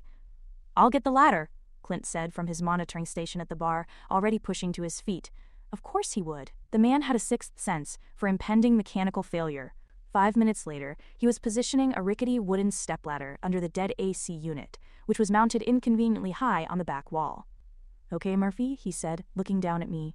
A bead of sweat trickled down his temple, and I had to physically restrain my eyeballs from following its path. "Your mission, should you choose to accept it, is to hold this ladder steady. It's got a bit of a wobble. A lot like its owner, actually. He winked, referring to my Uncle Frank. Steadying things is my specialty, I lied, gripping the wooden sides of the ladder with more force than was strictly necessary. I'm a rock. An island of stability. He shot me a look that said he knew exactly how much of a lie that was, but he climbed up anyway.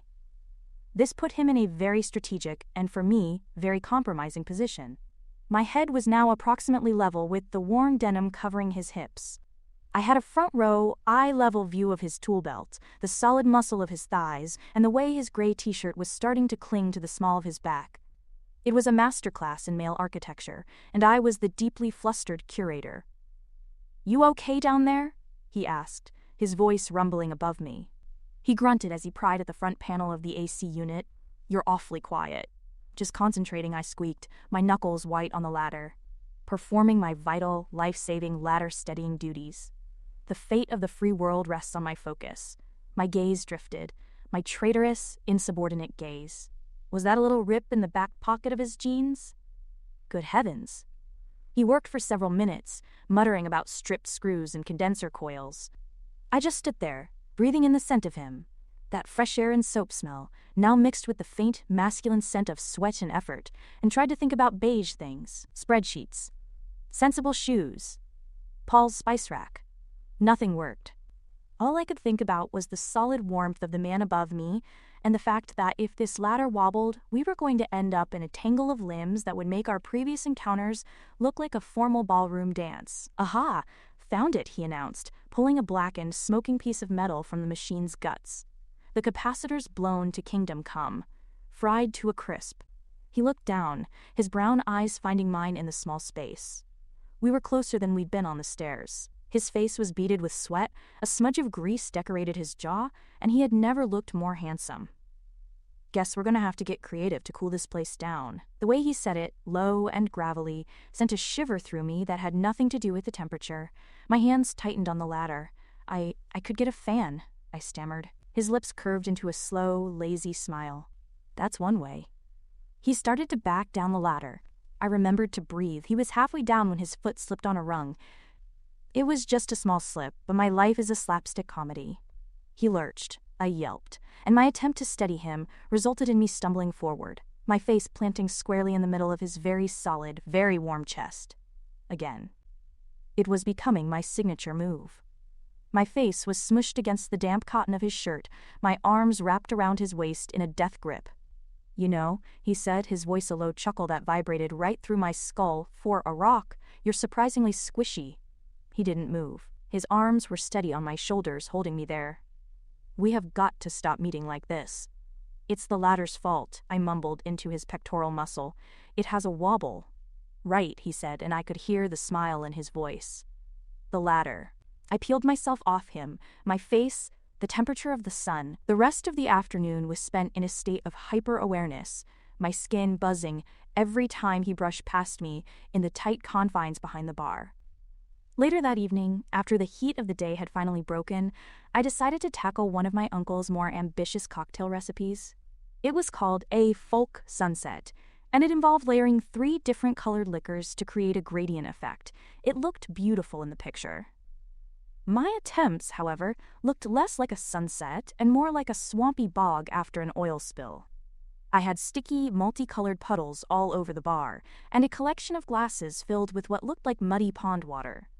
Having trouble? Clint's voice was a warm presence behind me. I hadn't even heard him approach. "This is supposed to be a sunset," I said, gesturing to my latest failure with a sticky spoon. "It looks more like a chemical waste dump." My uncle's instructions are clearly a prank. "Let me see." He moved to stand behind me, taking the bottle of grenadine from my hand. His fingers brushed mine, and a little spark jumped between us. "You're pouring too fast. It's all about technique." He leaned over my shoulder, his chest pressing lightly against my back. My breath caught in my throat. He was so close I could feel the heat radiating off him. He took my hand, the one holding the spoon, in his own. His hand was large and warm and calloused, and it completely enveloped mine. "You have to pour it slowly," he murmured, his breath stirring the hair at my temple. "Over the back of the spoon. Like this." He guided my hand, his body moving with mine as we tilted the bottle. A thin, perfect ribbon of red sank through the orange liquid in the glass, settling neatly on the bottom. It was a perfect layer. It was magic. I, however, wasn't watching the glass. I was acutely aware of the solid wall of his chest against my back, the strength in the arm wrapped around me, the low timbre of his voice right next to my ear. My pulse was hammering out a frantic rhythm against my ribs. "See?" he said softly. "Easy. Easy," I repeated, my voice a strangled whisper. Nothing about this felt easy. It felt complicated and dangerous and wonderful. He didn't move away.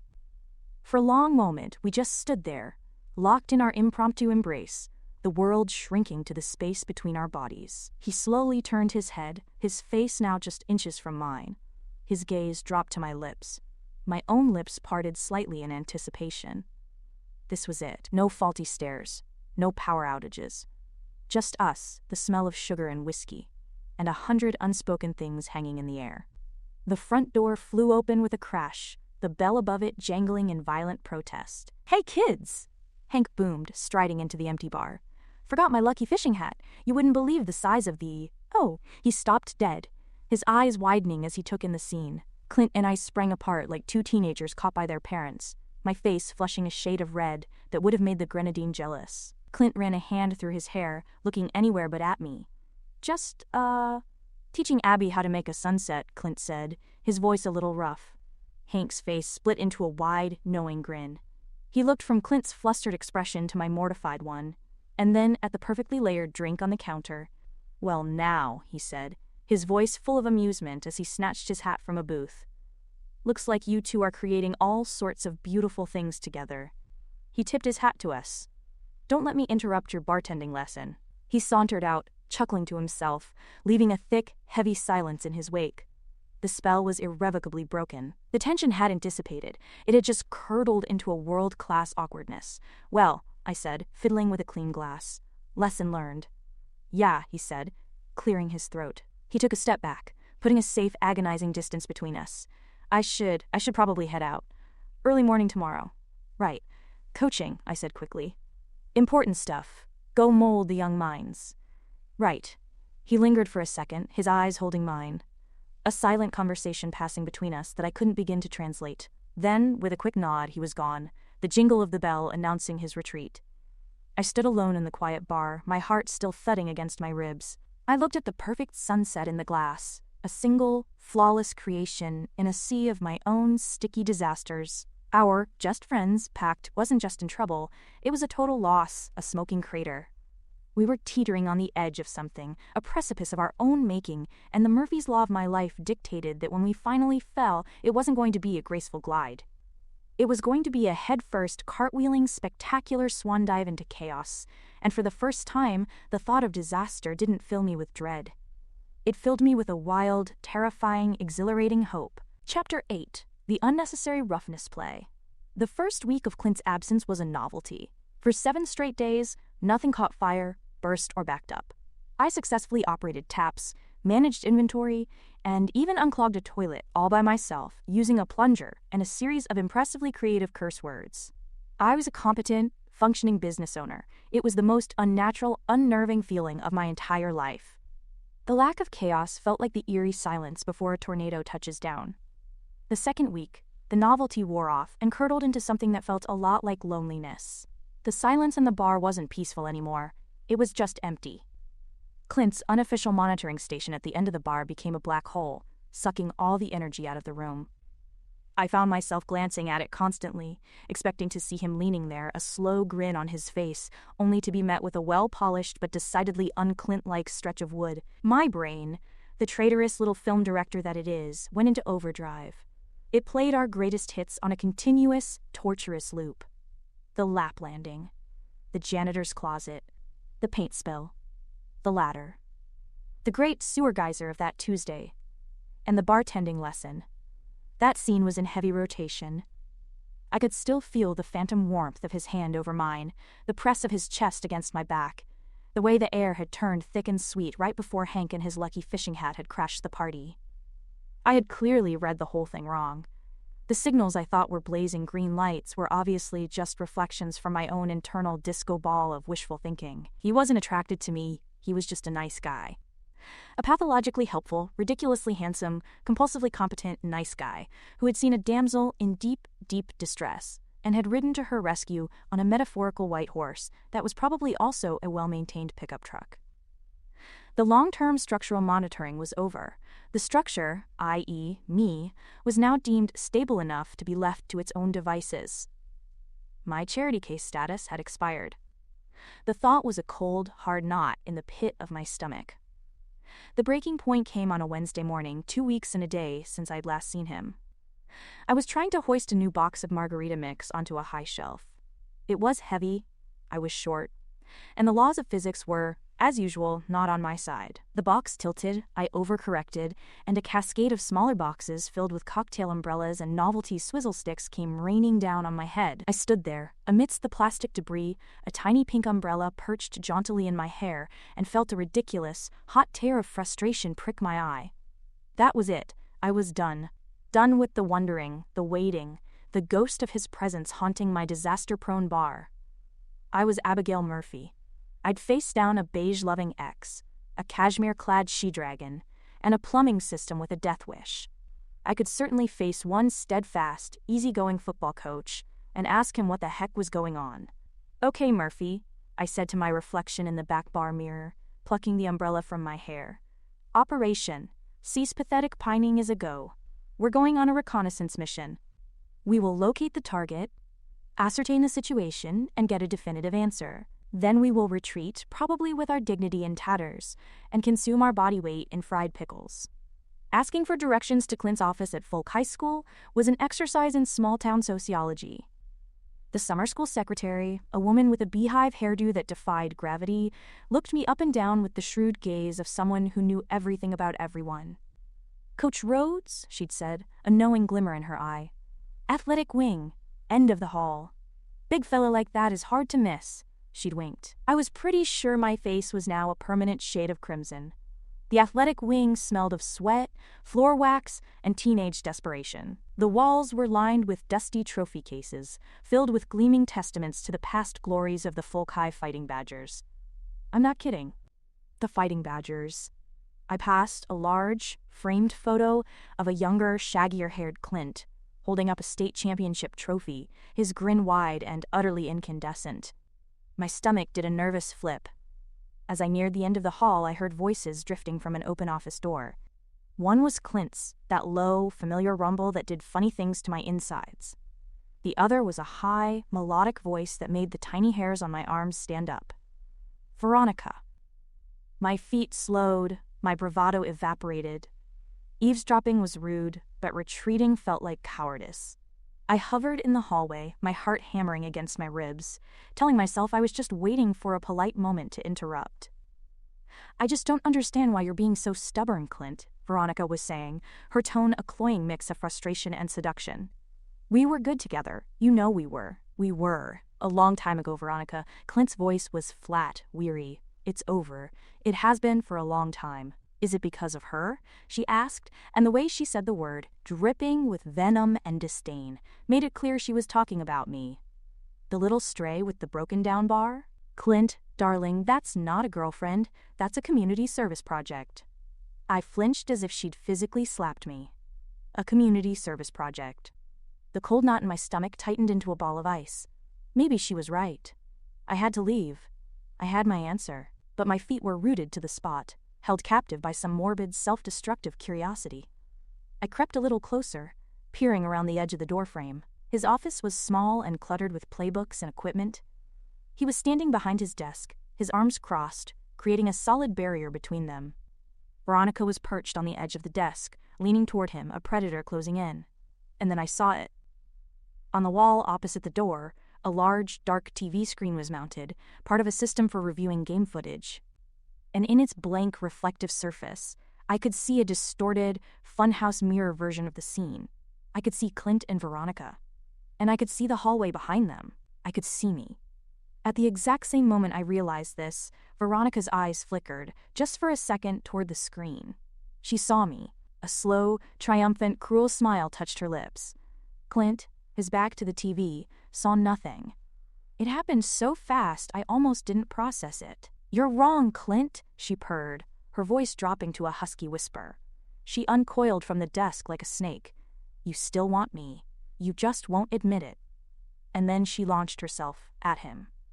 It wasn't a tentative gesture. It was a full-body assault.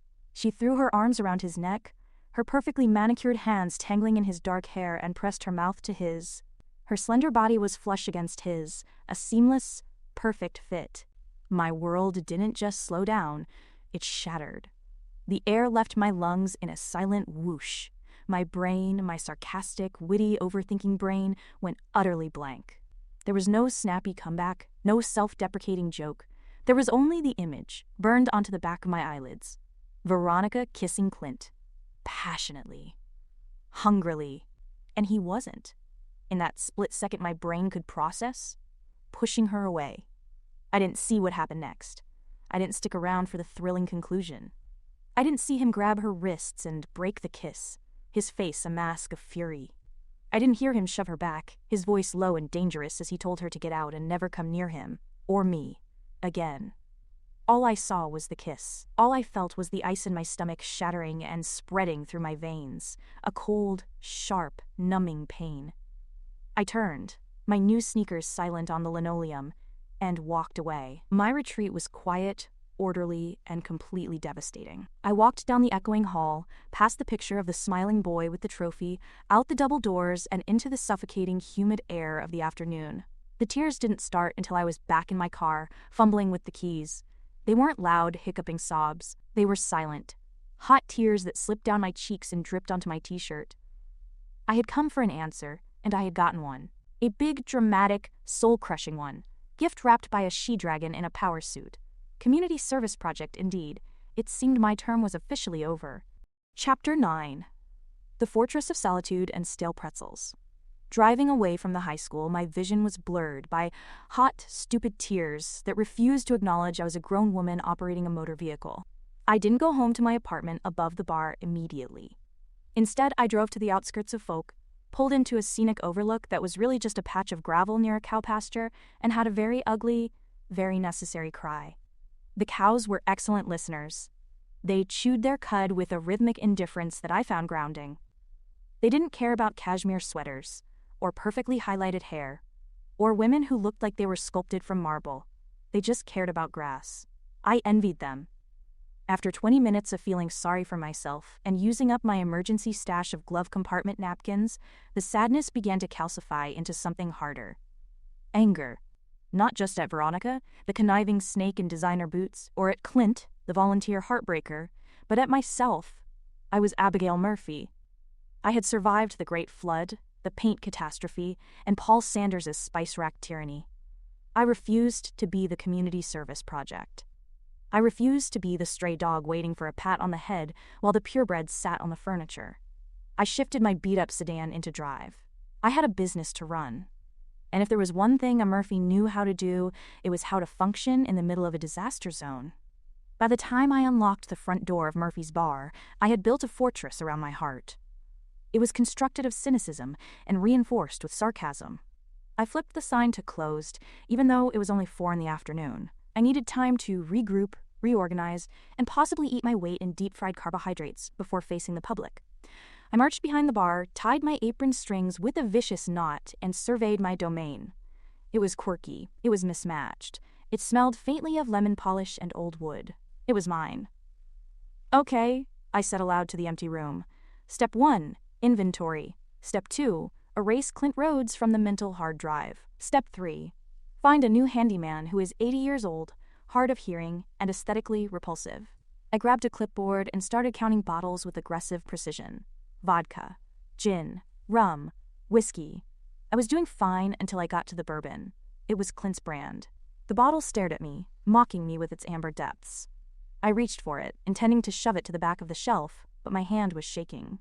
I clipped the neck of the bottle against the one next to it. Clink. The sound was followed by a sickening wobble. The gin bottle swayed, tipped, and knocked into the vodka, which leaned drunkenly into the rum. It was a slow-motion domino effect of glass and potential sticky ruin. "No, no, no!" I gasped, lunging forward. I caught the last bottle of very expensive scotch my uncle kept for special occasions just before it hit the counter. I cradled it against my chest like a newborn baby, my heart hammering a frantic rhythm. "Nice save, Murphy," I whispered, closing my eyes. "You are a ninja. A sad, lonely ninja. Abby!" The voice came from the front door, accompanied by a heavy pounding on the wood. My eyes snapped open. Clint. Panic, cold and sharp, washed over me. I wasn't ready. I couldn't look at him without seeing Veronica draped all over him like a cheap suit. I couldn't hear his voice without hearing him tell her that their relationship was over, only to have her prove him wrong with a single kiss. "Go away!" I yelled, abandoning the scotch on the counter and ducking behind the bar. It was an irrational, childish reaction, but my fight-or-flight response was currently stuck on, hide under the furniture. "Abby, I know you're in there!" Clint roared. "Your car is out front, and I can see your head bobbing around behind the taps." "I'm not here," I shouted back, realizing too late the logical fallacy of that statement. "I'm a hologram, a very busy hologram. Go do community service somewhere else." "Open the door, Murphy. We need to talk." "I don't have anything to say to you, Coach Rhodes." I crawled toward the kitchen, hoping to make a stealthy exit through the back alley. My knees dragged against the rubber floor mats. "Go diagram a play! Go buy a vowel! Go away! I am not leaving until you open this door." I reached the kitchen, scrambled to my feet, and sprinted for the back delivery door. Freedom was just a push bar away. I hit the bar with my hip, expecting the heavy metal door to swing open and release me into the humid freedom of the alley. It didn't budge. I frowned and shoved it again. Nothing. I peered at the lock. It was a new deadbolt. A shiny, heavy-duty deadbolt that Clint had installed 3 days ago because he thought the old one was flimsy. "You have got to be kidding me," I hissed. I fumbled for my keys, my hands trembling. I tried one key, then another. None of them turned the lock. Then I remembered. He hadn't given me the key yet. He said he wanted to file down a rough edge on it first. I was trapped. I was a prisoner in my own bar, locked in by the very man I was trying to escape. Murphy's Law wasn't just a theory. It was a personal vendetta. The pounding on the front door stopped. For a second, I thought he had given up. I let out a breath I didn't know I was holding, leaning my forehead against the cool, traitorous metal of the back door. Then, I heard the jingle of keys. My stomach dropped through the floor. Of course. He had the keys.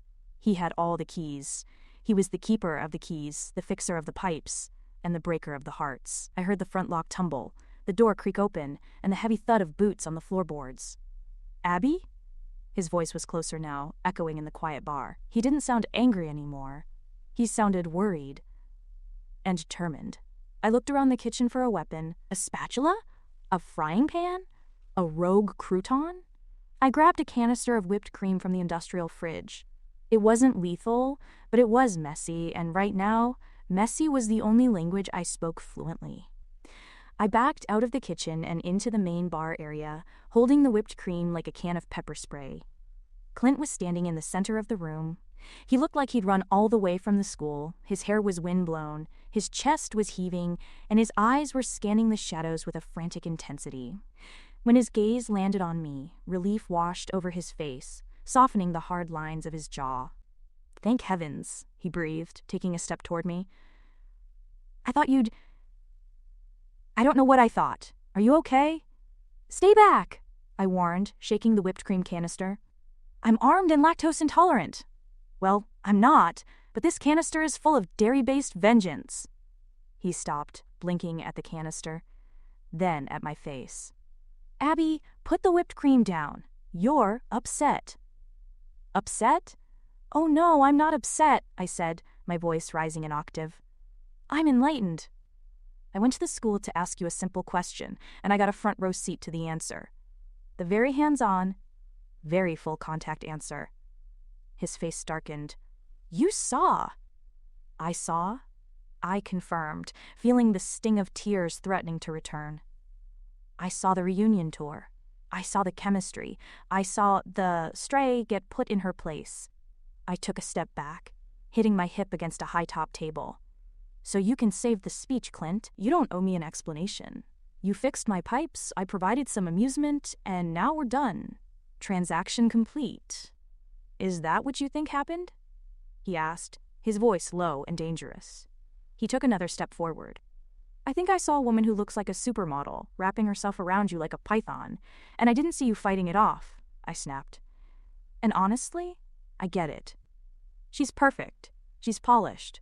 She probably doesn't flood buildings or throw mops at people. I'm the comic relief. I'm the project. Abby, stop, he growled. No, you stop, I yelled, the hurt finally boiling over. Stop fixing things. Stop being so nice. Stop making me think that maybe, just maybe, I wasn't just a disaster waiting to happen in your eyes. I was trembling now, the whipped cream canister lowered but forgotten in my hand. Clint looked at me, really looked at me, his brown eyes burning with an intensity that sucked the air out of the room. He didn't yell back. He didn't argue. He just started walking toward me, steady and purposeful, like a tank in denim. Stay there, I whispered, backing up until my spine hit the wall next to the dartboard. He didn't stop until he was standing right in front of me, crowding my space, filling my vision. He reached out, not to grab me, but to gently take the whipped cream canister from my hand and set it on the nearby table. You're right about one thing, he said, his voice rough. You are a disaster. I flinched, looking down at my sneakers. Thanks. I'll add it to the resume. Let me finish, he said, placing a finger under my chin and forcing me to look up at him. You are a disaster. You're chaotic, you're messy, and you're dangerous to yourself and others with any cleaning implement. His thumb brushed my cheek, wiping away a stray tear I hadn't realized had fallen. And you are also the smartest, funniest, most genuine thing that has ever happened to this town, and to me. My breath hitched, but Veronica is the past, he said firmly. She's a lesson I learned the hard way. You think I didn't push her away? You left too soon, Murphy. If you'd stayed 5 seconds longer, you would have seen me peel her off me and tell her that if she ever touched me again, I'd file a restraining order. I searched his eyes, looking for the lie, but found only raw honesty. But she said, I heard her say I was a charity case. And she knew you were there, Clint said, his eyes narrowing. That's why she did it. I realized it after you left. The TV screen on the wall. She saw your reflection. She staged that whole performance for an audience of one. She wanted to hurt you, and she used me to do it. My mind reeled. It fit. The sly smile, the sudden lunge. It had been a trap, and I had walked right into it, then run away exactly as she'd planned. I didn't know, I whispered. I just saw, and I thought. You thought I'd choose the person who broke my heart over the person who restarted it? He asked softly.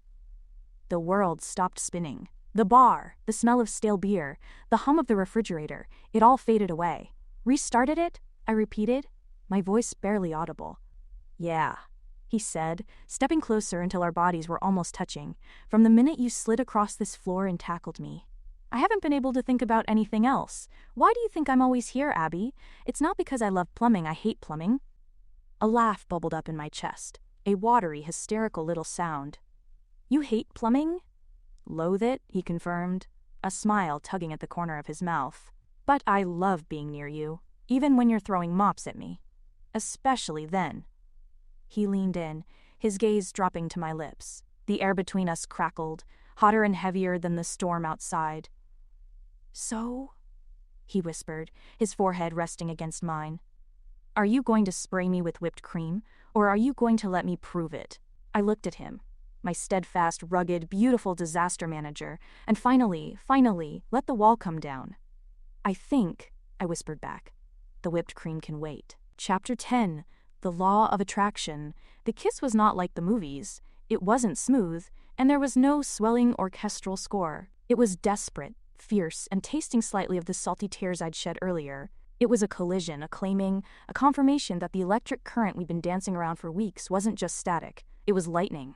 Clint's hands were in my hair, holding me like I was something precious that might break, which, given my track record, was a valid concern. My arms wound around his neck, pulling him closer, needing to erase the image of Veronica from my mind and replace it with this reality. He was solid, he was warm, and he was undeniably 100% mine. We stumbled backward, caught up in the momentum, until my lower back hit the edge of the high-top table. A half-empty basket of pretzels teetered on the edge. In true Murphy fashion, my elbow clipped it. The basket flipped, showering us both in a rain of salted twists. Clint broke the kiss, pulling back just enough to look at me. A pretzel was caught in his dark hair. He looked ridiculous. He looked perfect. "Did you just assault me with snacks?" he asked, his voice husky and breathless. "It's my defense mechanism," I gasped, trying to catch my breath.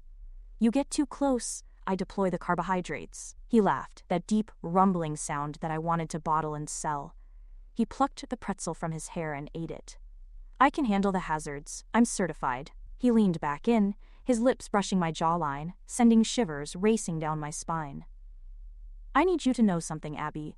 Just so we're clear. I'm not looking for a project. I'm looking for a partner.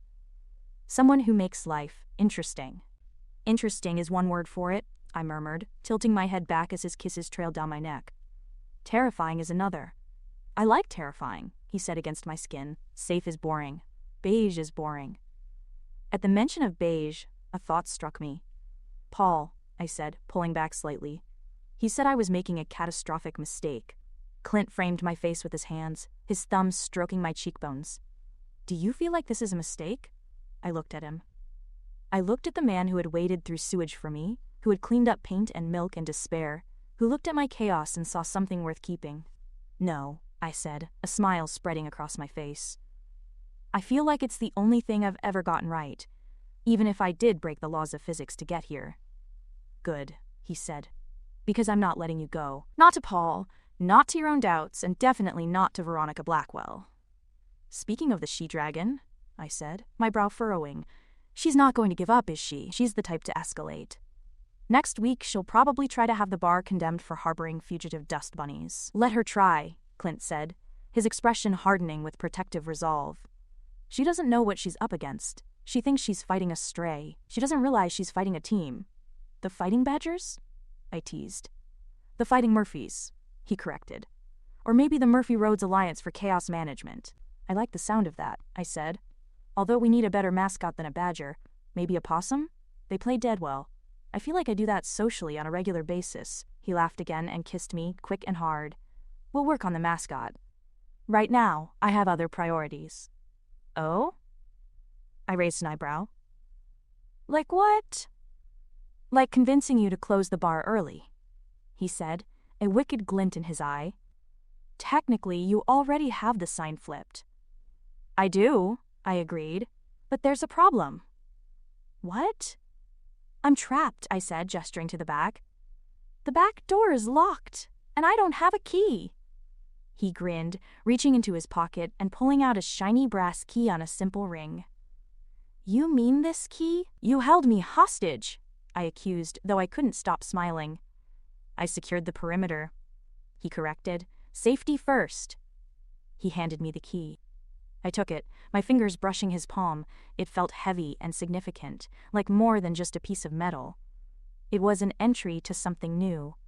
"So," I said, pocketing the key, "since the perimeter is secure and the inventory is mostly on the floor," I nudged a pretzel with my toe. "We could go upstairs," he suggested. "I can check the structural integrity of your staircase again, just to be safe." "That sounds like a very responsible safety inspection," I nodded. "I'm a very responsible guy." We walked toward the back, his arm heavy and warm around my shoulders. We passed the spot where I had first slid into his life, past the Frankenstein pipe that was holding strong against the odds. As we reached the door to the stairwell, I paused. "Clint? Yeah?" "I just want to warn you, I haven't bought those non-slip bath mats yet. It's still a danger zone up there." He swept me up into his arms, bridal style, so effortlessly that I let out a squeak of surprise. He held me tight against his chest, solid and sure. "Don't worry, Murphy," he said, carrying me toward the stairs with a grin that promised a lifetime of beautiful disasters. "I've got you, and I'm not planning on dropping you, ever." As he carried me up the stairs, careful of every step, I rested my head on his shoulder and closed my eyes. For the first time in my life, I wasn't waiting for the other shoe to drop. I wasn't waiting for the pipe to burst or the keg to blow. I was just Abigail Murphy, the girl who had inherited a bar, a curse, and the love of a good man. And if Murphy's Law dictated that anything that can go wrong will go wrong, I finally had a corollary. Sometimes, when everything goes wrong, it leads you exactly where you're supposed to be. Watch your head on the door frame, Clint murmured. Too late? I said happily, bumping my forehead lightly against the wood. We'll ice it later, he promised, kicking the apartment door shut behind us. Deal. And for once, absolutely nothing went wrong.